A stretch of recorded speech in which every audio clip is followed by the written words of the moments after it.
Hey guys, I'm Jack. And I'm the Fox. And today we are going to answer a question a lot of people have been asking.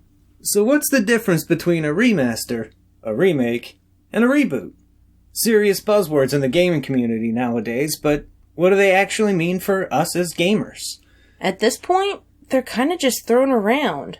But I think we can do better than that. We're going to try and keep this simple, and start by defining a remaster as a simple conversion. Take an old game, wipe its butt, slap on a fresh coat of paint, and boom, you got a remaster. No big changes, and no drama from the die-hard fans. Or at least, very little drama. A reboot is a much bigger undertaking.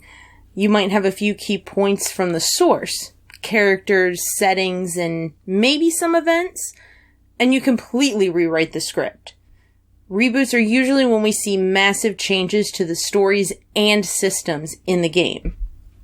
Then there's the dreaded remake. They do more than just remaster a game, but they aren't a full-on reboot either. It's all kind of a gray area, or they're like... The Twilight Zone. Huh? Well, they reintroduce you to your own memories, seen through rose-colored lenses, but with subtle changes that slowly drive you insane. Plus, maybe monsters.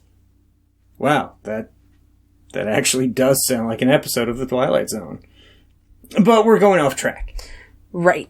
We were talking about the difference between the three. So, how about some examples of each, so we don't confuse the viewers with more off-topic ranting? You didn't have to look at me like that when you said ranting. Moving right along, one of the best examples of a good remaster would be Earthworm Jim. Nothing new about it, just a pretty new shine, and it's ready to appeal to the masses all over again. Maybe too little too late? Earthworm Jim didn't get remastered until way after that god-awful 3D sequel. See, why do you have to hurt me? Oh, how about Secret of Mana? The voice acting wasn't great, and the little cutscenes at the end weren't necessary, and honestly a bit annoying. Very annoying. But otherwise, it's a pretty faithful adaptation. Newer graphics, slightly better menus, and everything else is just as fun and cute as the original. And while some of these remasters are just cheap cash grabs with little to no effort being put in, there are lots of new remasters coming up that seem like they're really trying to make clunky old titles feel fresh and brand new again. Like the remaster for Medievil. I'm really looking forward to seeing Sir Daniel Fortescue with modern graphics. And that should be out just in time for Halloween. You know what? This is going to turn into one hell of a list. So, how about we save some time and ask the audience?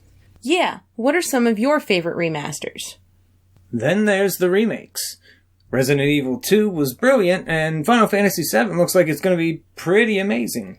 And then there's the reboots, which usually raise the most red flags.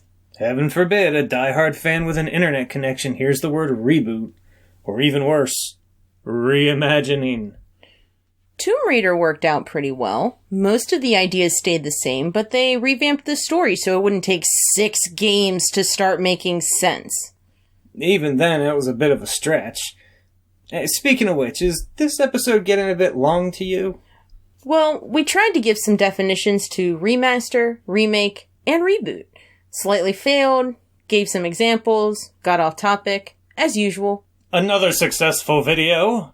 So, since this topic needs some more deep diving, we're going to tackle it a few different ways over the next few episodes. So, you want to find out if remakes are actually getting better? Or if we even need all these remakes when we aren't getting the games that we actually want. There's a lot to unpack with this, so make sure to subscribe and stay tuned for new episodes. Don't forget to hit the little bell and leave a comment below. What was your favorite remaster or remake? Thanks for watching, guys. And be sure to share the video if you really liked it. Bye!